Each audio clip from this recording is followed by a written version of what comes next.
আল্লাহ যার জন্য করা হয়েছে আজকের এই আয়োজন, তিনবারের প্রধানমন্ত্রী মাহমুদ শহীদ রাষ্ট্রপতি জিয়াউর রহমানের সহধর্মিণী আমাদের এই বাংলাদেশের আল্লাহ পরিচ্ছন্ন রাজনীতি যিনি করেন, আল্লাহ হিংসা মুক্ত রাজনীতি যিনি করেন, প্রধানমন্ত্রী বেগম খালেদা জিয়া আল্লাহ মুমূর্ষ অবস্থায় অসুস্থ হয়ে হাসপাতালের মধ্যে আছেন। এর যে বড় মুমূর্ষ অবস্থা থেকে তুমি রহমত করে অনেককে সুস্থ করে বাঁচিয়ে রেখেছো আল্লাহ রব্বুল আলামিন, ওকে তুমি পরিপূর্ণ সুস্থতার নিয়ামত নসিব করে দাও রব্বুল আলামিন। আমাদের আমিন আমিন ডাকগুলোকে কবুল করে নাও, তাড়াতাড়ি যাতে আমরা সুস্থতার সুসংবাদ পাই।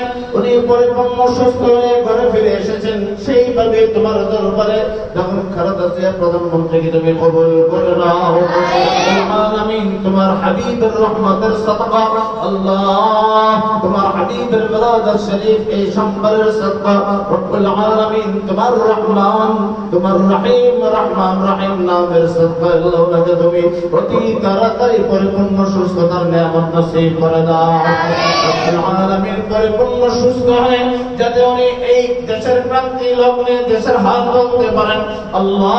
আমরা মুরব্বী হারা হয়ে রয়েছি, আমাদের দেশের জনগণ আল্লাহ যাতে দেশের হাল ধরতে পারেন সেই পরিমাণ সুস্থতার নিয়ামত নসিব করে দাও। সাথে সাথে আমার ছেলে তারেক রহমান উনিও যাতে দেশের মধ্যে আসার যত বাধা বিঘ্ন আছে দূর করে দিয়ে মায়ের সাথে দেশের জন্য দেশের জন্য জনগণের জন্য দলের জন্য খেদমত করতে পারেন সেই তৌফিক সেই ব্যবস্থা তুমি করে দাও রে আল্লাহ।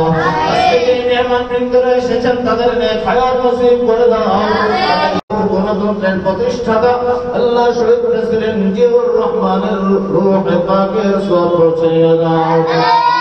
ছোট ছেলে আরাফাত হোসেনকে রূহের মধ্যে সওয়াব পৌঁছাইয়া দাও।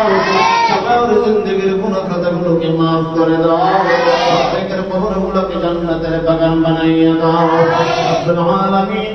আল্লাহ কুমিল্লার পরিচ্ছন্ন রাজনৈতিক ব্যক্তিত্ব আজি আমিনুর রশিদ ইয়াসিন ভাইকে তুমি নেক হায়াত নসিব করে দাও আল্লাহ। ওনার হাতে যাতে ধানের শীষ চলে আসে এইভাবে রহমতি ফয়সালা আল্লাহ তোমার দরবার থেকে তুমি করে দাও রে আল্লাহ।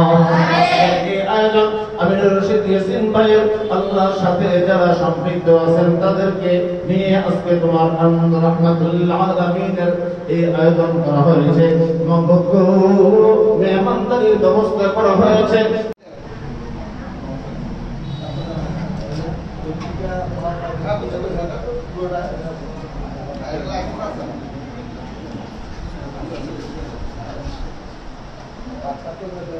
Gracias.